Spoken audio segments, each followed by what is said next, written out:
Broadcasting from Orchard Park, New York, and Boca Raton, Florida, it's the Freight 360 podcast. From freight broker sales tips to sports talk, this podcast is all about helping you grow as a freight broker. We're your hosts, Nate Cross and Benjamin Kowalski. Let's talk freight. Welcome back for another episode of the Freight 360 podcast. We're up to 197. In just a few weeks, we're going to turn 200 episodes old. So that's exciting. Good stuff. If you're brand new, you caught us at the second episode with Trent Johnson from Lumber Bluebook. We'll welcome him back in just a second here. If you're watching, he just gave a nice wave. But make sure to check out the first one, too, we did a couple of months ago. Make sure to subscribe, whether it's on YouTube, podcasting site. Leave us reviews. Leave us comments. That helps the algorithm on YouTube. Keep sharing us with all your friends. Also, make sure to check out all of our content at freight360.net. And we don't really mention it much, but we do offer coaching and a freight brokerage course. So make sure to check all of that stuff out right at our website, freight360.net. This episode is brought to you by Bluebook Services. So like I said, Trent Johnson is with us today. Trent, welcome back. How's everything going for you, man? Wonderful, wonderful. Thank you for having me again. I appreciate it. Absolutely. So, hey, for someone that's just listening, maybe doesn't remember the last episode, give us just a brief, 30-second rundown. What is Lumber Bluebook? What do you do there? And anything else you care to add in? Sure. I am the lumber team manager. So we're kind of a dual-prong service for the industry, for the lumber industry, building materials industry as a whole. We provide credit information for credit managers and such to see, if people are paying and if, they're reputable people to work with. And then we also provide sales prospecting and, market kind of research in that regard where people can look up companies within our database, breaking down by like location, product, and classification. So especially, on the freight side, if people are looking for, mills within a specified area or, wholesalers and stuff like that, it's a great tool to be able to break down markets by segment. Love it. Two birds, one stone, right? I find my prospect and I know if they're creditworthy. So exactly. Go to lumberbluebook.com. There's a join today button there, lumberbluebook.com. All right.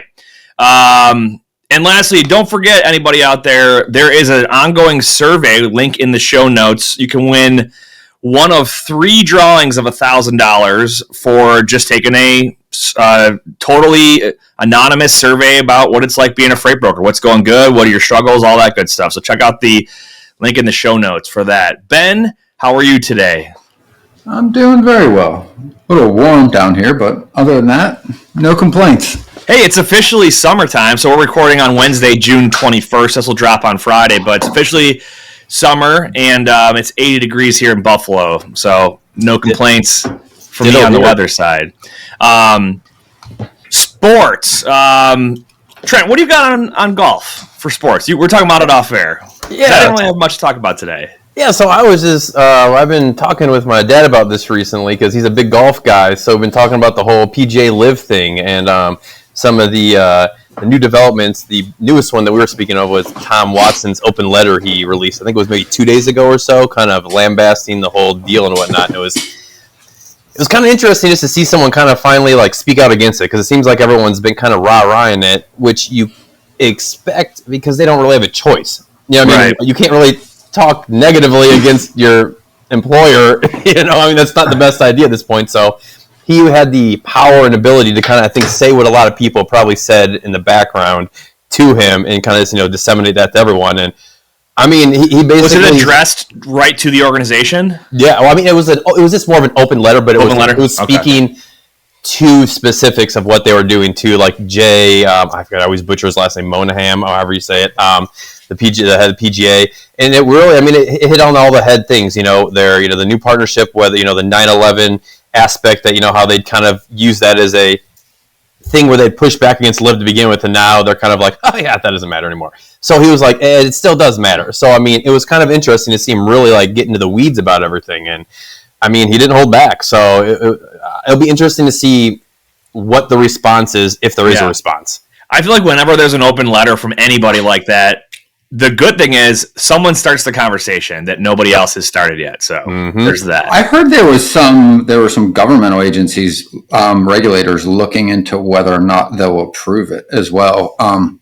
from a monopolistic standpoint, I think, as well as, I don't know, whatever else they're looking at, but I do kind of agree with Tom Watson. It really does seem like a kind of an about face where they are, just bashing them daily, in the media and saying all of these things, and it's horrible for the game and horrible for the nation. And then all of a sudden, and it works for us. Pay no mind to everything we've said for the past year, right? Hey, nothing to see here kind of thing. It definitely feels a little, Yeah. And it wasn't like they were just like kind of like, for like better to say, like pussyfooting around and just be like, well, they're not nice. I mean, they were going hard in the paint with like the 9/11, which is a very emotional thing, obviously. And that's a very serious topic, and they weren't holding back. And now for them just to kind of pull back, it's a really sticky situation. I mean, they have no one to blame but themselves, obviously. I mean, I don't feel bad for them.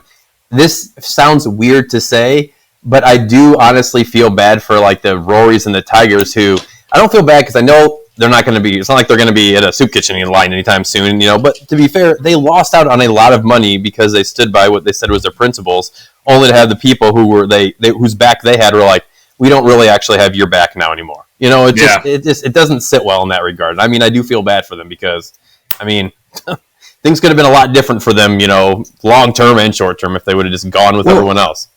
I will say this, right? Like, I mean, it really makes you start to, I think, hear what the live golfers were saying when it first started, right? Phil Mickelson, and a lot about like the licensing rights to their own shots. I remember there was one interview that Phil did. He's like, basically, like, I trained my entire life to play in these tournaments, right?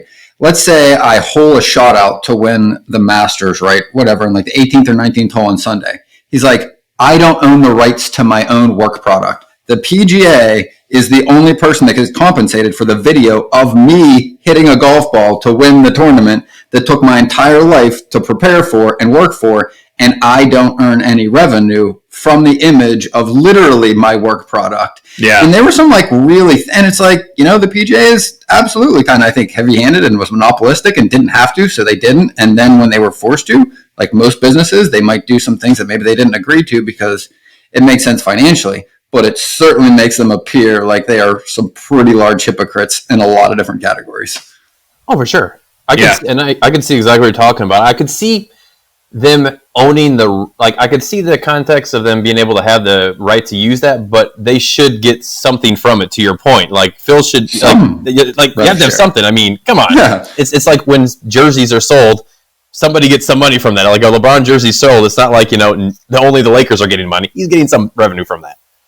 Exactly. And they don't sell branded T-shirts usually. I mean, if you have, you're Greg Norman, you have your own T-shirts, but it's not like you go and get your Phil golf shirt usually, unless there's no jersey. There's no equivalent. You know what I mean? Exactly. So, anything else in the sports realm?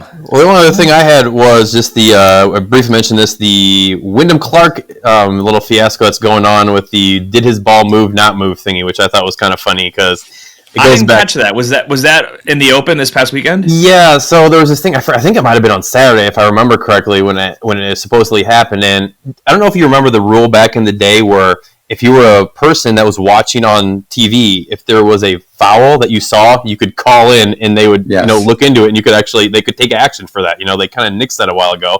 But it kind of akens back to that whole time where he was getting ready to look. He was in the grass. I think it was about ready to chip on, and he put his club a little bit behind it, and it looked like the grass moved. Maybe the ball did, but it didn't move. Like if it moved, it was more like an up and down type of thing, not an actual movement thing. But people were saying that he should have been penalized, which would have been a big deal because if he lost one stroke, then that changes the whole thing. Playoff.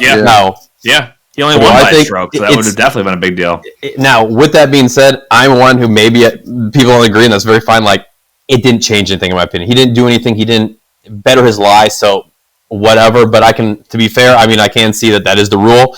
So if he did move, it is what it is. I think the actual rule, and I don't want to go on like a huge tangent, but I'm pretty sure that rule, though, is if the ball even oscillates and falls back into the same position, it is not a penalty. Oh, you guys don't want to see how I play when I go out in my my league. You use your foot wedge a lot? Foot wedge every now and then. Oh, yeah. Yep. Especially getting those pop bunkers. My goodness gracious. Right. Let's get a little toss out. Well, that was a great shot. Be like, I know. That was really great. It was great. You only had your putter with. I don't know what you're talking about.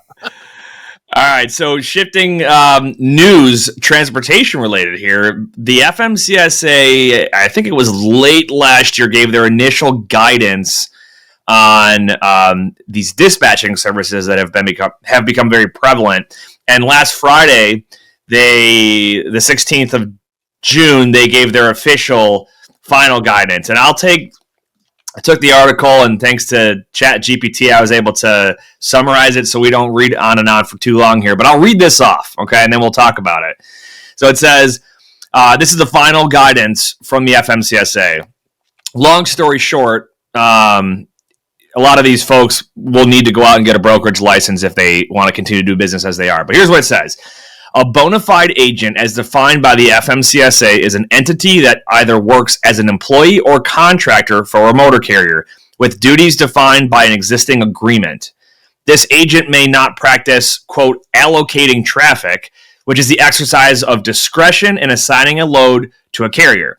If an entity, such as a dispatching service, exercises such discretion while representing more than one carrier, it fails to meet the definition of a bona fide agent and is instead considered a broker.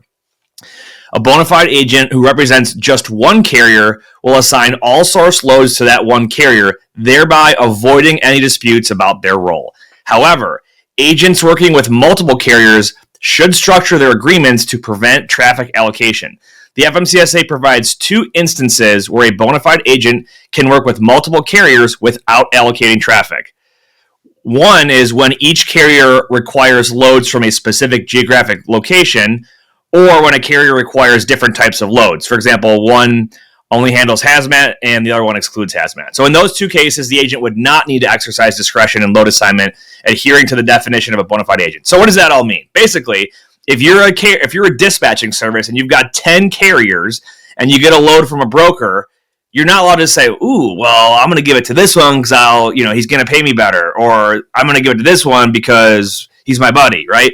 That is essentially acting as a freight broker. You're, as an agent or as a dispatch service, they're essentially saying you're supposed to have essentially a neutral stance and have really no skin in the game yourself. Ben, what's your take? Yeah, I feel like it's not clear. And the thing that I'm still not clear on is if I'm a dispatcher and let's say I have 3 carriers that I'm working for, and let's say all 3 of them work in different regions of the country. One is an asset company in California, one works in the Midwest and only does locally, and one in the Southeast. Totally fine. Okay, so now then the next question is, at which point in time did those overlaps, or where is discretion defined? Because, and I'll give you another example of a dispatcher I've used for years, right? Their family, they have like 4 brothers and cousins that all have like literally owner ops, like just driver, right?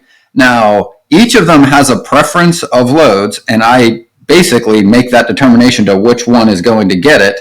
So my dispatcher doesn't have discretion, but there is absolutely no way for anybody to know that I'm the one making that decision and not my dispatcher. Well, that's the whole thing. Like, they can say all they want, but until somebody has reason to complain about it and can draw a solid argument, it doesn't mean anything.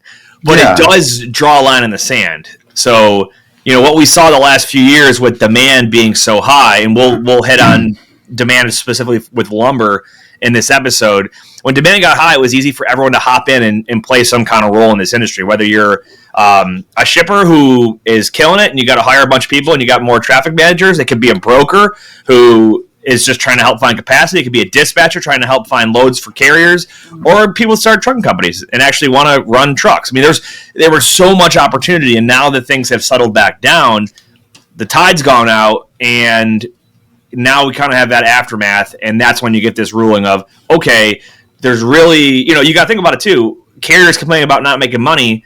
They yell at brokers. Well, dispatchers play a role in their cost as well. So if there's ever a dispatcher that gives a load to one carrier over another for some reason that may not be seen as fair, that's where I think this regulation is intended to. I think that's kind of why it exists. For one of the reasons, at least. So, because the concept of, hey, I'm just going to start a dispatching service. I don't need insurance. I don't have to be licensed. I'm literally just I don't have to do anything. I just start working. It's not regulated at all, and the rest of the industry is extremely regulated. So I'm glad they put guidance out, but I don't know how much it'll do because there's been guidance on double brokering and illegal brokerage, and what's happened? Nothing. So, but that's the big news. Other than the people trying to go see the Titanic that haven't come back up yet. So crazy. Yeah. Anything else in the freight world or the news world? All right. Well, let's give a shout out to our friends at DAT, and we will get into it. Tired of struggling to find accurate rates and the right carriers for your freight? With DAT1, you can access more than 500 million posted loads and trucks every year. That's 3 times more capacity than any other load board. Plus, their integrated freight management system makes it easy to cover loads 24/7. They have the most trusted network of carriers, brokers, and shippers in the industry. You'll get real-time rates on every lane so you know exactly how much a shipment will cost before you commit to it. Plus, you get instant access to top bids from qualified carriers around the country. Check out the show notes for a free month of DAT1. Absolutely. All right, so we're gonna start off here, Trent. If you're watching on YouTube, I gotta show you. I gotta show off Trent here. He made this nice visual here. We put together some notes on what we wanted to talk about regarding lumber, and I said, let's start off with just the general supply chain, and I'll let you talk through it. And this is purely educational right now, right? We're not trying to analyze anything, but just kind of describe to us that process from how does wood get from essentially a tree to the consumer, whether they're building a house or building a whatever they want to build, right? They buy it at a retail location. What's that overall process look like? Sure. Just real high level stuff here we're going to stick with. So I kind of have it broken down into 3 different components, which is like the primary manufacturing, then kind of the middle, which is secondary as well as wholesaling, and then the end user more so, our version of end user. So basically what happens is, as you mentioned, someone comes, cuts down the tree, logger, brings it to the mill. That's kind of the first step. Whether they're private timberlands, public ones, most of them around here that they get it from are private. Canada is a whole different story. That gets really complex because most of it's public land, so it becomes a little bit different, which we get into weird. They had a softwood lumber agreement that used to be going on that dissolved in 2019, I apologize. And so it can get a little bit crazy on how things are going, private compared to public lands. When you're trying to get the timber. Let me ask you real quick on that note, because I have heard I've heard the private and public thing. So is that just public works for the government and it's federal land? Yep. Yeah. And so private is the opposite. Private company, privately owned land. Okay. Private owned land, exactly. And it's in the U.S., like I said, a majority of its that is procured is coming from private, where, like I said, Canada is a whole different story because it's almost all public, which the issue then becomes private. Obviously, you can kind of do what you want, if that makes sense. Where public, when you're doing that, they're trying to have it more unified. So you get with issues where, since it's public, they would potentially charge less than private would. So then it looks like they're kind of dumping softwood lumber illegal into the U.S., and that's where this whole softwood lumber agreement came into play, because it was a big issue, and it's gone on for years and years. Currently, there's not one that's in place because it's ran out and they weren't able to come to terms yet.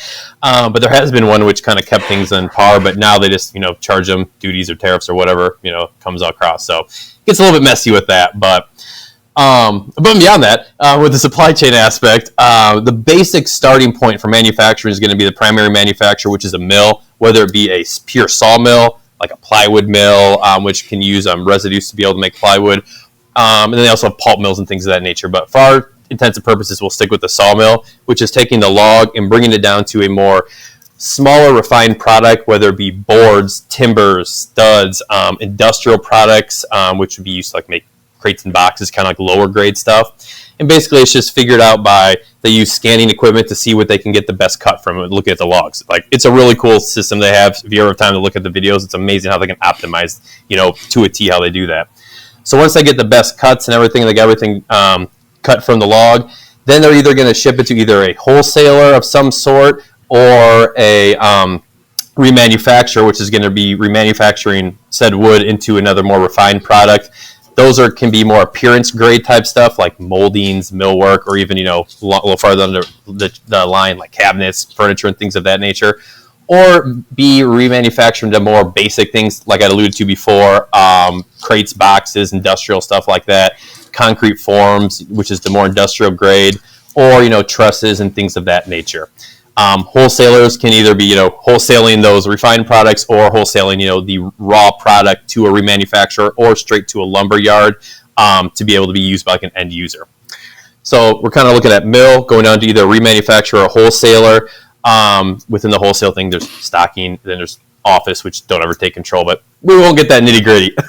And then after that, then they'd be selling it primarily to like a retail lumber yard, or a pro dealer. Pro dealers are ones who sell to contractors, and retail lumber yards are the Lowe's all the way down to the Trent Johnson lumber yard that is in a small town like where I'm from, like in Western Illinois or something like that. That's kind of has 5-10 people working for it. They can go like across the board, size wise. Yeah, cool. So freight broker analysis on that is there's more than one opportunity in that supply chain that you just mentioned for us as brokers to get our hands on potential business. So Ben, seeing that basic supply chain layout, I don't foresee taking trees to a mill to be necessarily an opportunity, but from the mill to the secondary location, huge opportunity because you're going to have a lot of your open deck, flatbed type of stuff moving it there. And then the second one I would see is getting it to the retail or the pro dealer type of stuff. Is that, Ben, is that what you would take away from that? Yeah, I was actually going to ask if you were curious or even had some numbers on what the value of that changes at each stop, right? Because when I first learned lumber to ship it, right, like that was literally same explanation, right? And then it was explained, it was like, okay, well, like clearly per pound or per foot of green lumber, right, just literal trees is your cheapest, right? And then you refine it, and now it gets a little more expensive. Then you get into more specialized refinement or more specialized hardwoods that have, and again, it's to your point, like they scan the tree, they can see where the knots are and they can see where the defects in the tree are as it relates to building materials. So less knots, more unique grains, those things that are in really fancy furniture for people that are trying to like get a picture of this, your price for a piece of wood like that could be extremely expensive, right? In fact, even more so than an entire tree in some cases, right? So, and again, why I'm pointing that out when I was going to ask Trent is, are there even just like round rule of thumb kind of metrics on like what the value increases kind of per stop as a percentage, or is it just kind of? I'm sure there are. I personally, unfortunately, I don't have that increase, but what you said though is a absolute fundamental thing. I mean, you're going to have the lowest margins, obviously, when you're looking at like mill down to the first step, because to your point, it's going to be the cheapest. Now, the more refined, I would almost say, is maybe the easiest way to look at it. It's going to be higher margins. Like, for example, I'll give you an anecdotal thing. Like, I was at Home Depot the other day with looking at some stuff, and they had a stack of Western Red cedar shingles. It was this big by this big. Couldn't have been more than like 15, 20 in there. They're selling that for $120 for that little small little thing. Yep. $120. So, and I mean, it looked like they weren't even that higher quality ones either. So, just kind of the point being is just that the more refined it comes, and like to your point, the more specialized the wood, like the Western Red cedars, which are more expensive, and the hardwoods are much more expensive as just buy a pound for pound. What I wanted to point out too, I think, to draw this back to transportation, right? The lower the profit margins on a good, usually the lower shipping margins are on it, because again, if you're only making a very small percentage on your product, you don't have a lot of margin to spend on shipping. And you usually don't need to get it there that fast because there's enough of it on both sides of the supply chain that it's usually never really like, I need this right now or we're going to shut down production, right? The closer you get to the specialization or the higher the margins are, just the supply chain, right? From tree all the way to your finished product in the examples you gave, when you get to the ends, these margins are pretty high, right? You're talking $100 for cedar, right? Like, in that instance, their margins might be, 25 to 40%. They might start at 5 to 10%. You will typically see larger margins in your brokerage when you ship the more specialized, more specific, higher priced lumber than you do going up the chain closer to the forest, right? So again, when you're prospecting, it's just something to keep in mind that if you're sending quotes with the same margins to a company that is shipping raw lumber to the same, the same type of margins, you're trying to get 16% to a finished good, you might get that because they might need the service and their customers are paying a lot of money per pallet, per board foot, however you look at it.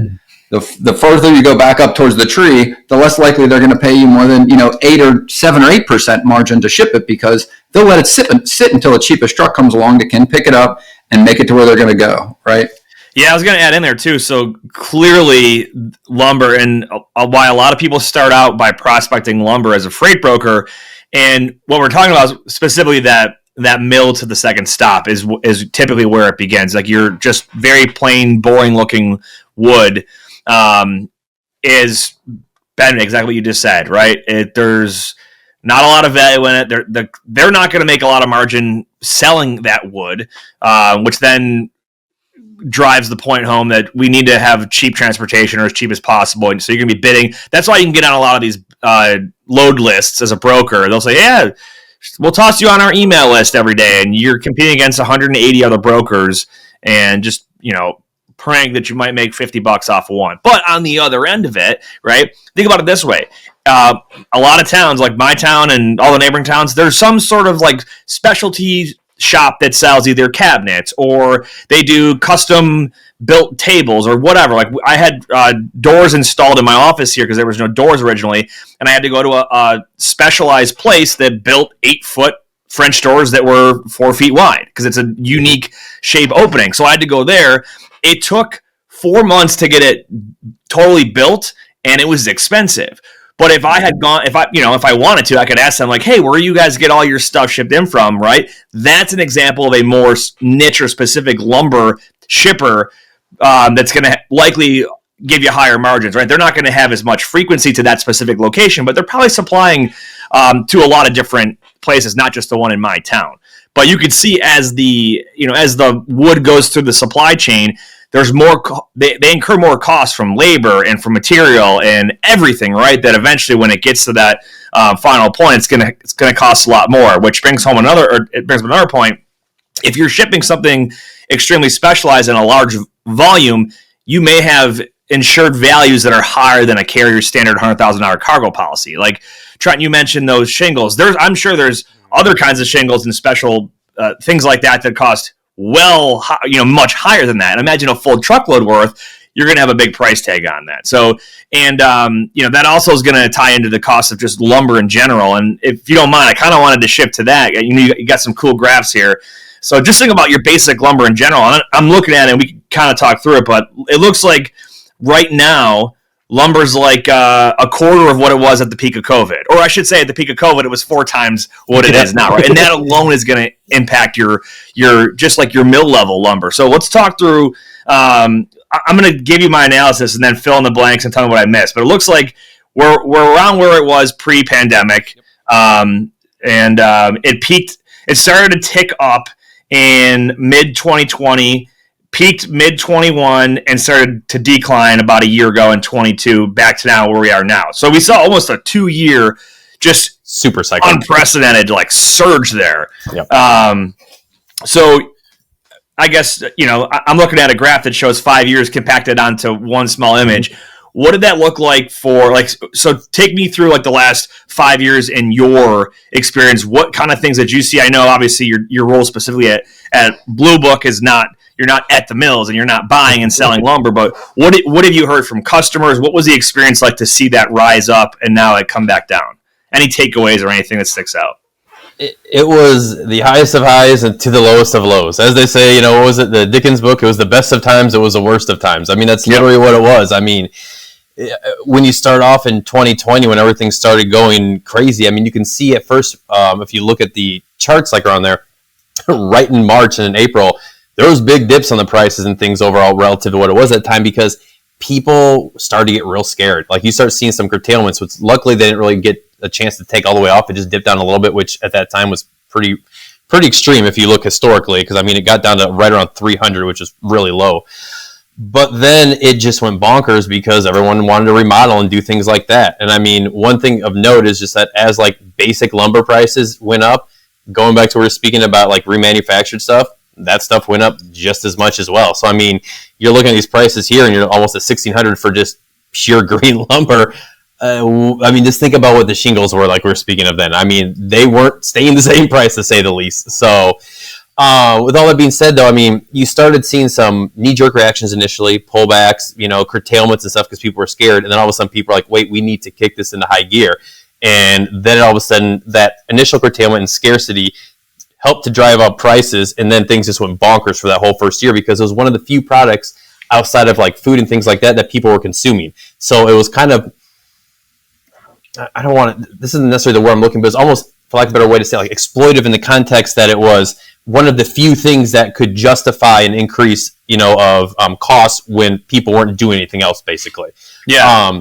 What it makes me think of too is like, so basically when the demand for lumber is so high and the price is so high, they're going to want to produce more of it to capitalize profits, right? 100%, yeah. So, and the same thing, we saw this with the oil industry. So when a barrel of oil, go back 2 years ago when a barrel of oil got super high, the drilling industry exploded because they want to drill because they're going to make a ton of profits. And in the freight industry, we saw a lot of pickup in demand for crane mats, which ironically are wood, but at a drilling site, right? Or like pipes, tubing, generator sets, like anything that needs to be taken to an oil or drilling location in general.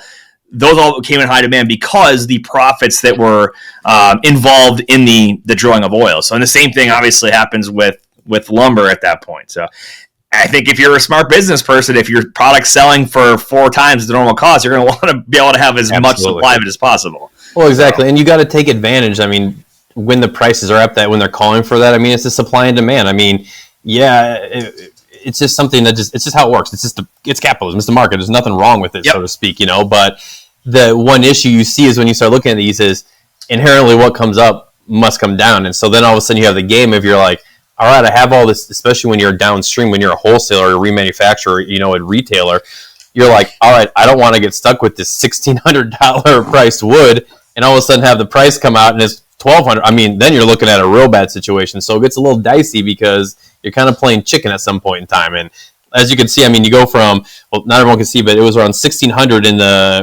like right in the middle of 2021. And then within, I don't even 3 months, I mean, it went from 1,600 to below 600.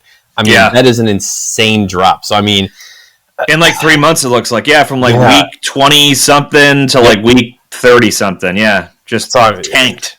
Now, luckily, it did you got a little bit of an uptick again then, at the beginning of the next year of 2022, but then came right back down again. And now we're kind of back to, the good thing is we're back to kind of what would seem like a normal thing. A normal cycle of it being small or whatnot. So this is, if I like better way to say, we're back to real life. It's kind of like we had that little weird 3 years, that everyone is like, wait, was that real or not? And now we're back to normal. I mean, I'm looking at this graph, and for anyone on YouTube, it's this part over here. Basically, again, it's all, I'm sure if we zoomed in, you'd see more ebb and flow there. But when you see it against the crazy 2 previous years, like 2019 and 2023, just look almost flat unless you kind of look close to it is going up between 400, 500, down 400, 300, but you're not talking 1,600. So, and that's that is the cost per footboard. Is that what it is? Or 1,000 footboard? Yes, this is per 1,000 footboard. Yes. And to clarify, we hit this on the last one, but a footboard is defined as 12 inches by 1 inch by 1 inch. 12 by 12 by 1. Okay, whatever it is. Yeah. There you go. Or you can do 1 by 1 by 1 inch. I mean, 1 foot by 1 foot by 1 inch if you want to do that. Either way. Gotcha. Okay. I must have mixed up the inch and the foot in there. I saw 12 by 1 by 1 and I just wrote 2 dashes after it, but okay. No, you're good. Gotcha. All right. So that's rates. Now let's talk you had some notes in here about recent curtailments. Curtailment's fancy word for slowdowns, I guess you would call it, restrictions, right? Well, yes. My first thought when you had these here was, maybe this is due to the wildfires, but talk us through what's been happening recently, and we're talking in the last couple of months here. Yeah, so I was trying to focus on the most recent ones that we've had, not going back too much earlier than, like you said, last couple months, starting around May. There was more curtailments. Curtailments are normal. It always happens in the industry, but we started seeing quite a bit coming on. Now, to be fair, a lot of it, like you said, had to do with wildfires, but a lot of it is just also supply and demand based issues. When the prices are really low, you're taking a little bit of the supply out so that, hopefully the prices are going back up. Or another issue that people are having is lack of supply of fibers, of the woodland. So kind of going back to the public, versus private thing. The curtailments I'm going to speak of were all in Canada because that's where you're seeing them really getting pulled back on a lot because they weren't having the supply that they needed because of whether it be, fires in certain areas or other infestations like a pine beetle that's been just devastating up there as well. So whole gamut of a lot of different issues. So just a real quick summary of four really big ones that have happened in the past 2 months rather. Western Forest Products, publicly traded company, a couple weeks ago took 19 million board feet out of production from June to July. Conifex Timber, another publicly traded company, on the 19th of May, 16 million board feet for the month of June. Tolko, not public, but another real big one, the middle of May, 10 million board feet for May and June. And then Sinclair Group in BC again, the beginning of May. They didn't release exactly how much was being taken out per site, but they had four different mills, and they were curtailing all of them through various times through May through July for at least 2 to 3 weeks. So you're looking at probably maybe on average 5 to 10 million, maybe roughly per site, I'd say, give or take. Just kind of guessing on what's going to be out for that period of time. So, do you happen to know ballpark, like what percentage of production for them that is a reduction? Like, are they cutting in half? Company? Like, for example, Western Forest Products, annually they do over 1 billion board feet. So, I mean, they do a lot. But with that being said, I mean, when you're taking this much out of it as a whole, it still is going to be, you're going to see ripples of it across the board regardless. 19 million board feet is that's a lot of wood. Absolutely. And now, one thing I want to tie in is, I mean, we're talking about companies in Canada, and so, people may be like, well, how does that relevant at all to the United States? Because it's Canada, I don't really care about that. Well, it ends up being very relevant in fact, just because when it comes to wood, specifically softwood lumber, the relationship, kind of like I alluded to with the U.S. and Canada, it goes really deep with this. So just to kind of quantify what this is, Canada released some specific numbers this year, at the beginning of this year, about exports to and imports from the U.S. to Canada through 2020.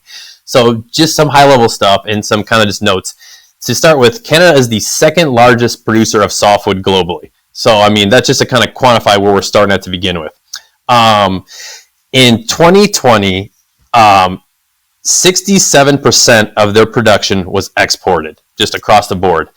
Two-thirds. Yes, exactly, wow. Which is crazy. So of that being exported, the U.S. imported 84% of the softwood lumber in 2020, which is a vast difference because if you go back to 2009, it was only 44%. So, I mean, you're literally almost doubling at that point in time. So, I mean, that's a huge difference. And then when it comes to the softwood that's being imported from the U.S. imports 80% of their softwood as a whole from Canada. So they're only importing 20% from everywhere else in the whole entire world, which some of it came from, I'd say a majority of that probably would be coming from Europe when you're looking down at it.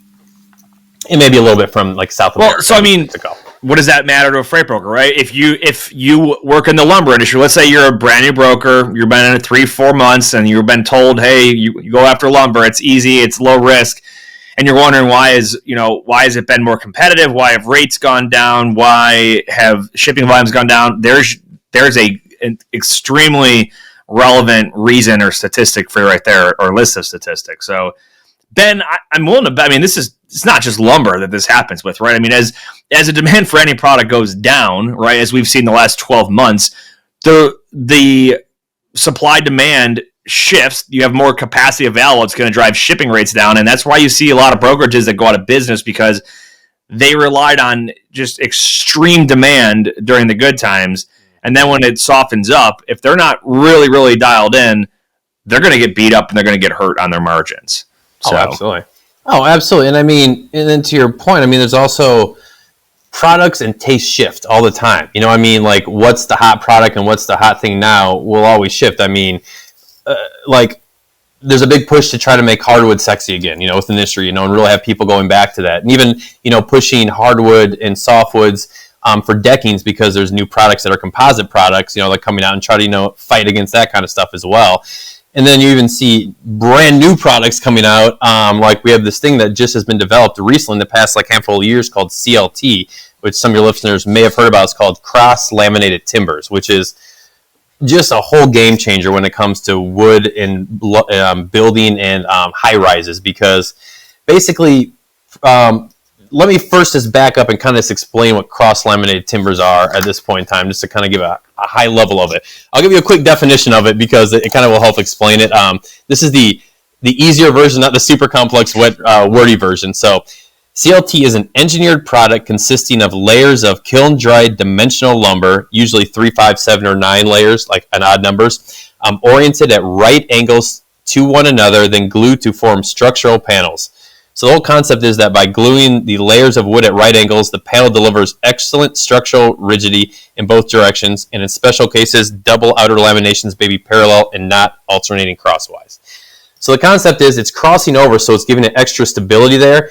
And when you're doing this type of manufacturing, you're using these, the ability is that you can take it from just a regular basic wood truss, which would be used for a lot of houses and structures, and you're able to just go incredible lengths and widths. Like, for example, one of the sizes I maintains its strength, right? I mean, that's like the... Oh, my goodness. It's and so much stronger, too. I don't want to say 10 times because that's not actually an accurate one. It's probably even more than that. But just insanely strong.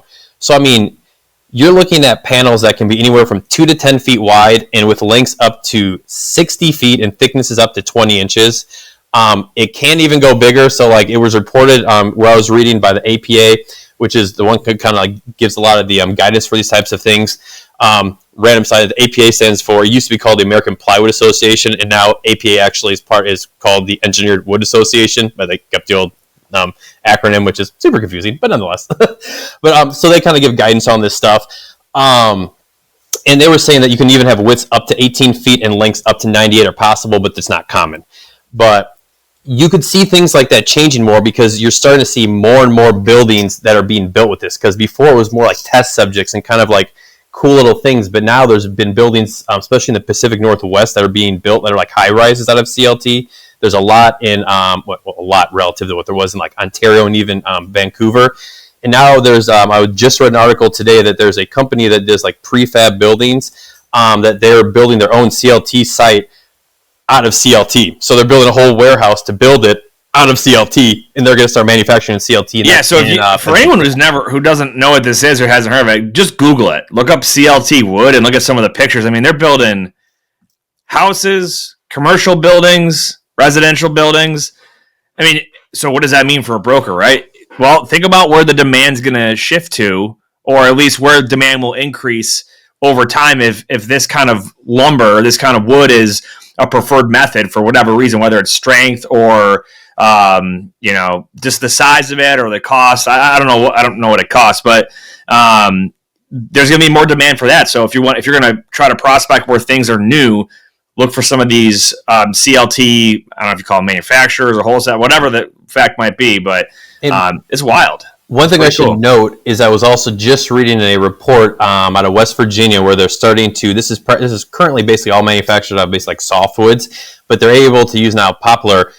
They're testing it to see if they could use that to make this as well, which is kind of a game changer, especially for the East Coast and in that area.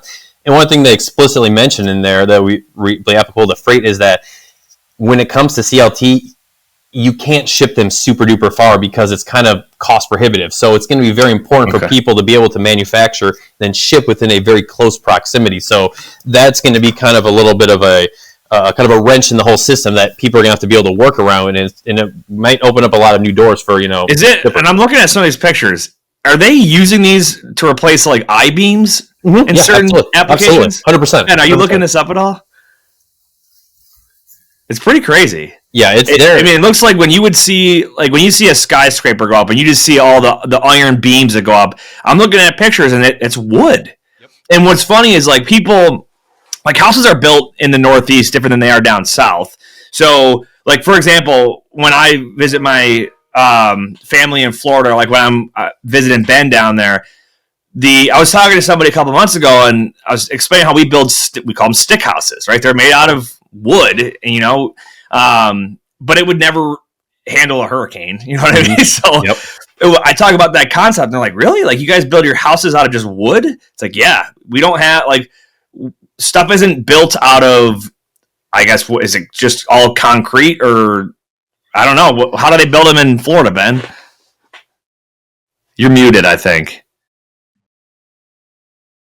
Oh, that's why. There you go. Cinder block and foundation there you are go. different mostly. And the ironic, I was like literally on a call with my buddy who's an architect in Pittsburgh on my lunch break today, because another one of my friends is demoing a townhome they bought, want to rip out the kitchen, and it's a load-bearing wall. And I literally saw him when we were picking up our kids at daycare. And I was like, oh, what was the quote on the beam? I was literally having a conversation about load-bearing beams, like on my lunch break, talking to my buddy who's an architect and going, hey, but what is the ballpark cost of a beam? And I was like, hey, my buddy's got it's not a huge room. I want to say it's like 15, 20 feet. And I was like, oh, the quote was like $700-800. And I was like, hey, what's the going rate for a beam? I thought it would have been more, like at least 2 or 3 times that. And he was like, no, it's right around there, $700, about $2,000.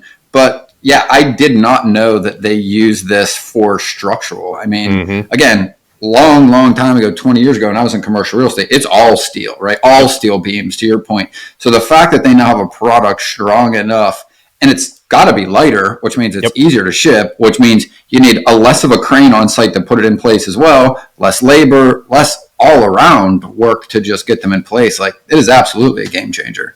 And you can help sell it on the environmental aspect too, with the less of a carbon footprint, the renewable aspect as well. And, it still has all the fire resistance that other wood does, and the molding and rot resistance that everyone else does, when it's being treated and everything like that as well. So, yeah, I mean, it really is a game changer, honestly. I mean, it's opening up insane new doors.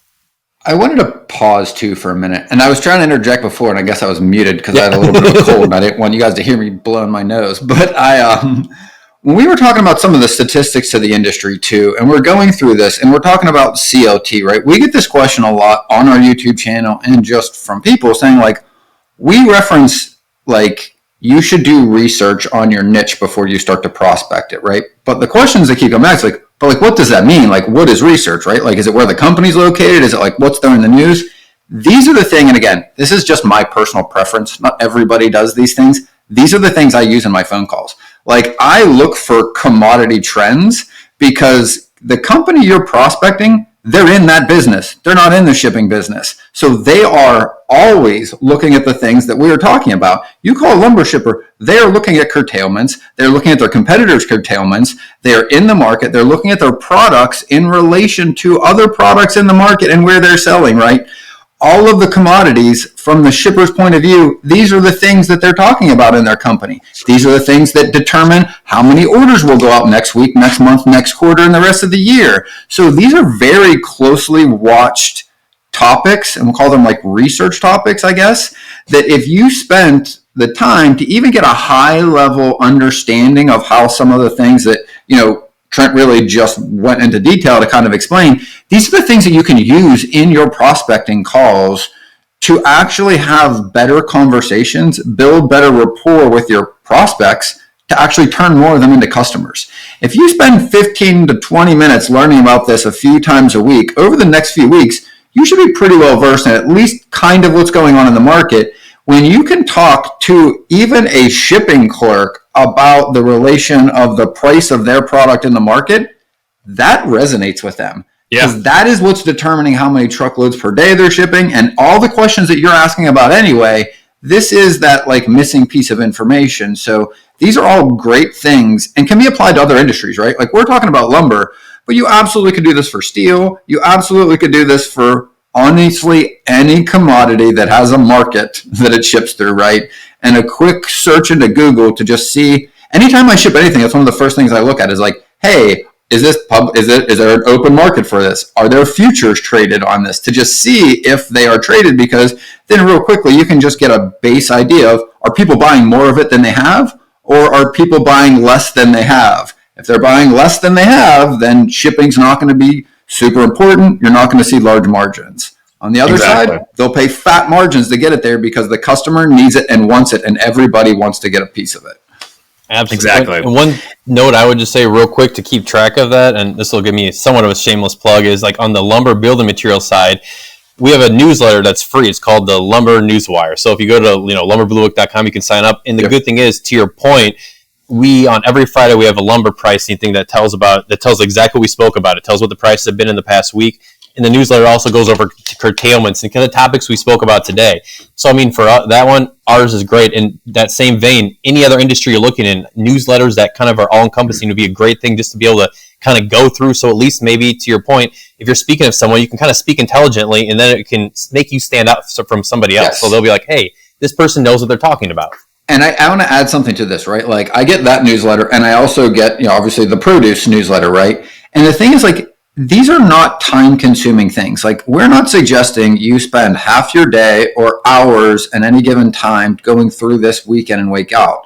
But, like, you can pick up a lot of these trends and just general understandings. Honestly, like, reading the titles of the articles, reading, like, some parts of the blurb, and just seeing them over and over, like, to your point, and the newsletters that come out from both sides of Blue Book, right? Like, I know what's going on in most of the commodities markets as it relates to produce and lumber for this very reason. Like, I can read the headlines. I know what they were a couple days ago. We're seeing them enough that, like, it's not a big effort from my end, and it's not taking a huge amount of time for me to be, like, up to speed to have these conversations on these things. So I think that's a great idea for everyone out there. And just for one follow-up with that lumber pricing, for example, that comes out every Friday, it's literally 2 sentences and 2 graphs. So, I mean, it takes under a minute to read. And even if you can just, like, look at that price and have a ballpark and talk to someone in the industry, they're going to be like, wow, you have at least a general idea what's going on. I mean, I think that's going to pay dividends right away.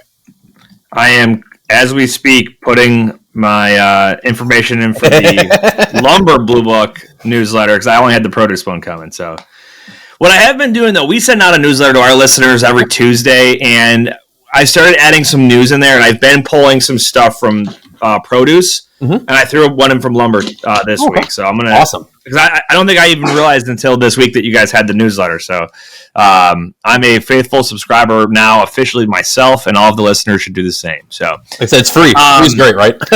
Yeah. If it's free, it's me. Lumber you want to hit on before we get into our listener Q&A?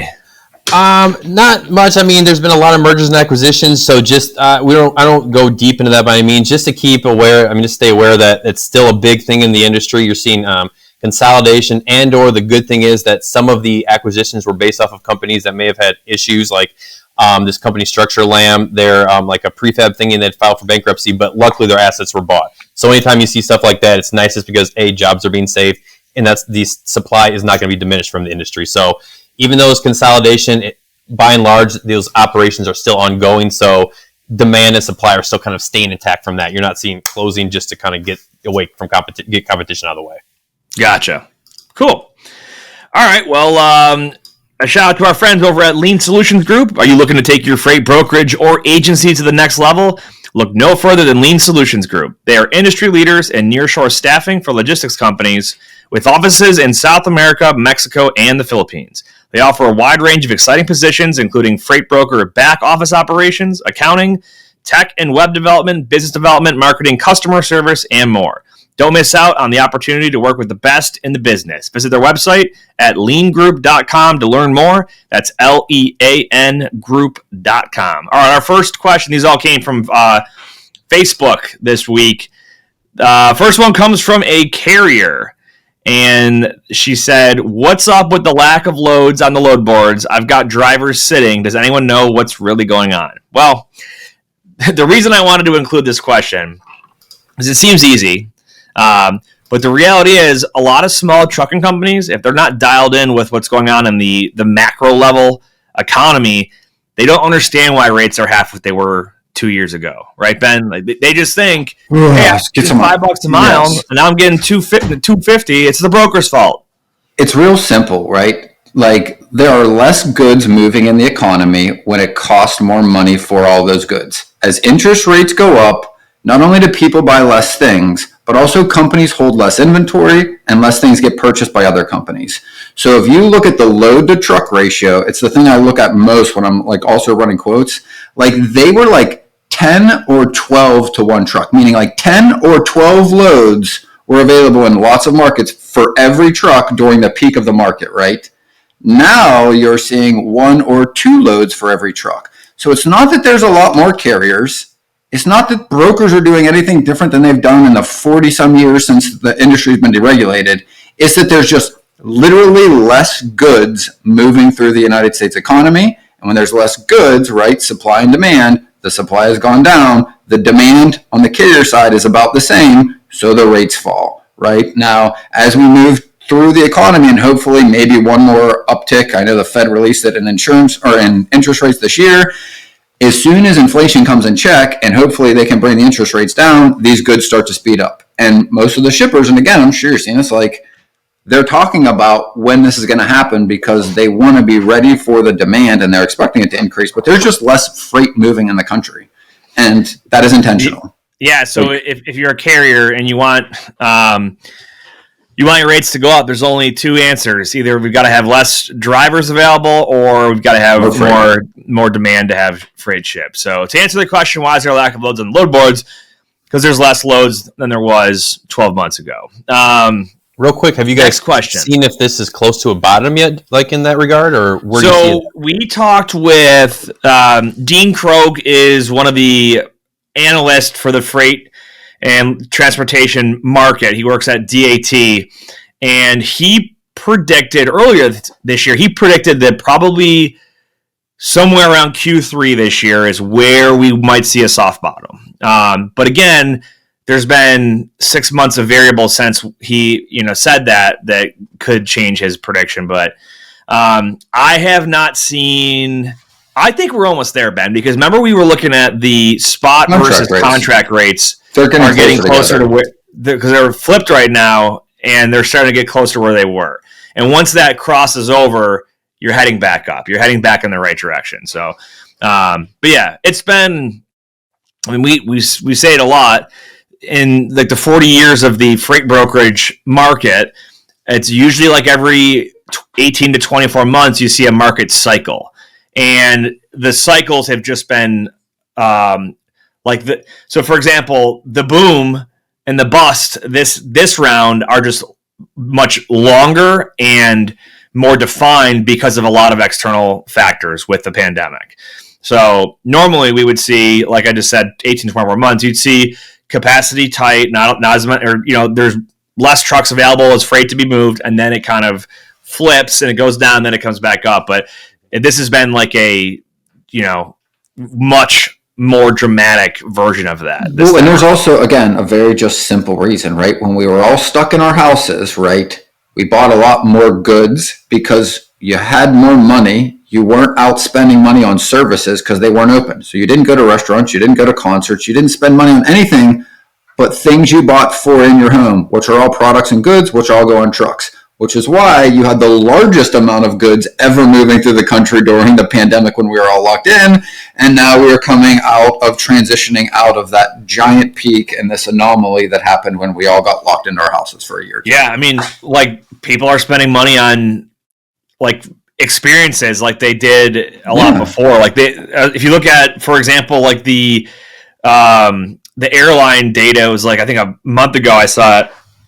The amount of flights booked is, for like the first time since COVID, is above the pre-pandemic levels. So across the board on average. So there you go. That's our house is under the flight path for O'Hare, and I can absolutely confirm that because during COVID, it was first-hand crazy. Witness. It was insane. You would look up in the air, and there was literally not a single like plane ever. And now you can look down, and you just see lines of them across, like all coming in. Like I don't mind it's not loud, so it's kind of cool, but you can absolutely tell. I mean, it's nuts. That's wild. All right, next question. What is your pet peeve when it comes to brokers or carriers? So I guess they're just kind of curious what ticks people off.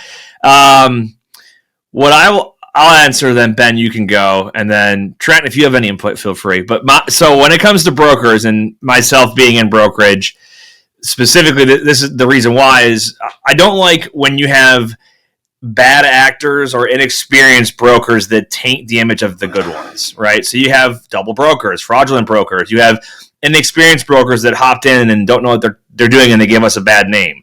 And on carriers, I think it's kind of the same thing. It's the ones that are less educated on what causes things. They just want to point the finger and blame brokers for their rates being lower.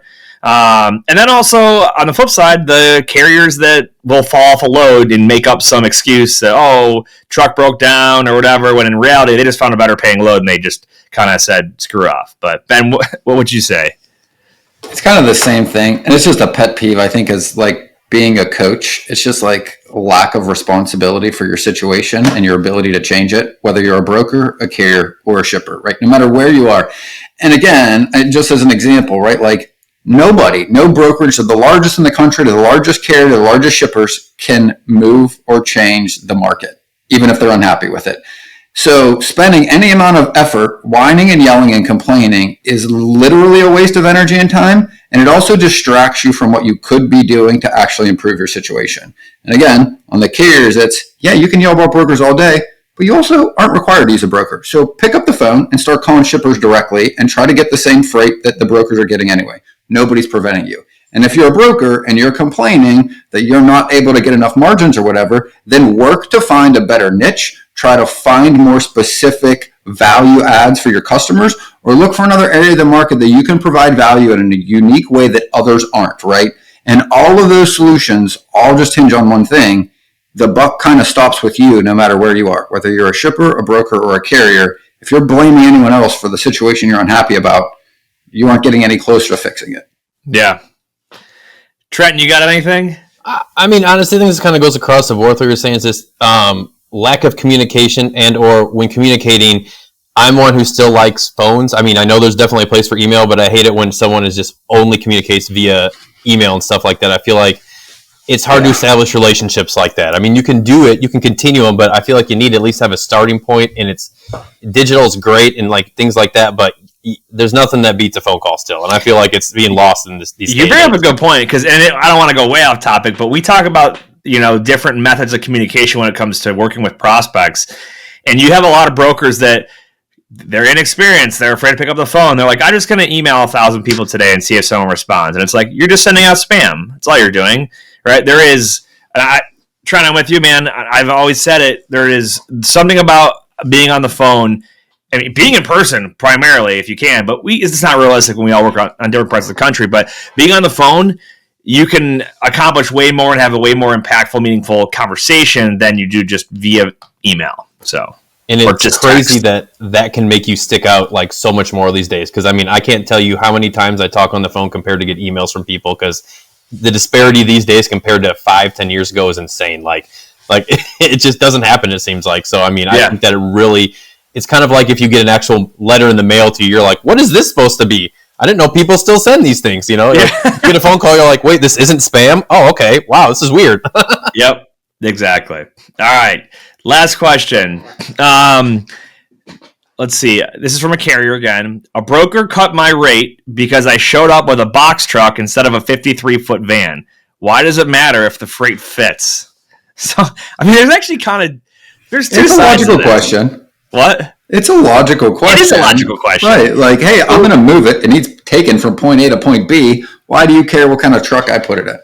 So the answer I'll give first is because you were contracted on a legal document to have a 53-foot dry van. That's why. So you basically violated your contract. Now, on the flip side, there is grounds here that you could make that argument to your broker and say, hey, I got all the freight moved. Is there any reason why? Is the customer unhappy? Are they docking you? Did it impede on something? And if not, it could be a discussion of, hey, next time, let me know what equipment type you're going to bring in specifically if it's not what I ask you for.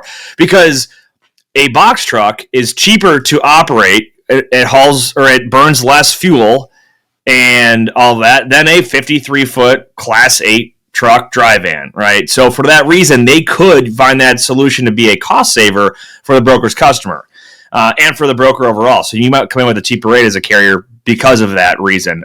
But same thing with if you're a broker talking to a customer, if it's 20-foot shipment and they want a dry van or a flatbed, you can ask, can it go on X, Y, or Z instead? Because I might be able to find you a cheaper option. But the whole point here is have the conversation proactively and not just have something show up that was not expected. Because it could be that the box truck they had wasn't at the same, it's not the same height as the loading dock, right? And that could cause a loading issue. Like there's legitimate reasons that it could be, wrong. But Ben, you got any other Thoughts? I've seen, like, it's not even just a box truck. I've seen a dry van or a vented van show up instead of a reefer before, and they're like, I don't understand it. It fits. It's like, it's going to be temperature controlled. Come on. Yes. And I think at the end of the day, I mean, you can even take the brokerage out of it because shippers require things for specific reasons, liability reasons, things that aren't apparent to even the broker sometimes or the carrier, but have been worked out through years of the shipper's operations, their insurance, their attorneys have come up with why they want this equipment loaded for these specific commodities. And usually, like, even as a broker, like, we won't get that explanation. We usually just verify what is the equipment that is available that we can load. I usually always ask as a broker, can we use other equipment? Even if they say, hey, I need a dry van, my first question is, does it need to be a 48 or a 53? And then my follow-up question is, can we also load a reefer? And if it's a small enough load, I will ask, can we load a box truck? Just to know whether or not I have the ability to. And I think the same thing should be done with a carrier, whether you're working with a broker or a direct shipper, because you can absolutely be going to a shipper that thinks they're getting a dry van, no broker involved, and they may reject you and they don't have to explain. Like, they wanted to pay for a dry van that is 48 or 53, and you show up with a box truck. That is not acceptable from their point of view. They paid for something else showed up. They're not okay with that. They don't need to explain. Yeah, it's like if you go to a restaurant and you order steak, but salmon comes out, but you still like salmon. Well, it's not what I ordered. You know what I mean? It's not what I paid for. Yeah. I mean, if there's a hair in my food and I didn't order that hair, it might be a different story, but we'll see. Well, good questions. Keep sending your questions our way. Trent, it was great having you on, man. You got anything you want to wrap up with, or how do people find Lumber Bluebook? Yeah, no, just, thank you for having me again. I appreciate it. Hopefully, all your listeners found it to be very helpful. If anyone ever has any questions, they want to reach out, feel free. I believe my email ends up being in, the show notes. If not, yep, we'll have it in there. Yep, perfect. If not, you can reach me, lumberbluebook.com. All the contact information for us, the newsletter, and the articles are on there as well. So, sign up for that. And, like I said, I look forward to, hearing from, listeners with any questions or if we can help them out with anything. Absolutely. Ben, what do you got? Whether you believe you can or believe you can't, you're right. And until next time, go Bills. That wraps up this episode of Freight 360. Check out the show notes for links to anything that we've referenced on this episode. And make sure to visit us online at freight360.net to see our entire library of episodes, videos, blogs, and more. And make sure to check us out on Facebook and subscribe to our YouTube channel for daily and weekly tips and content. If you'd like your question answered on the show, fill out the Contact Us form on our site, and we'll see you next week.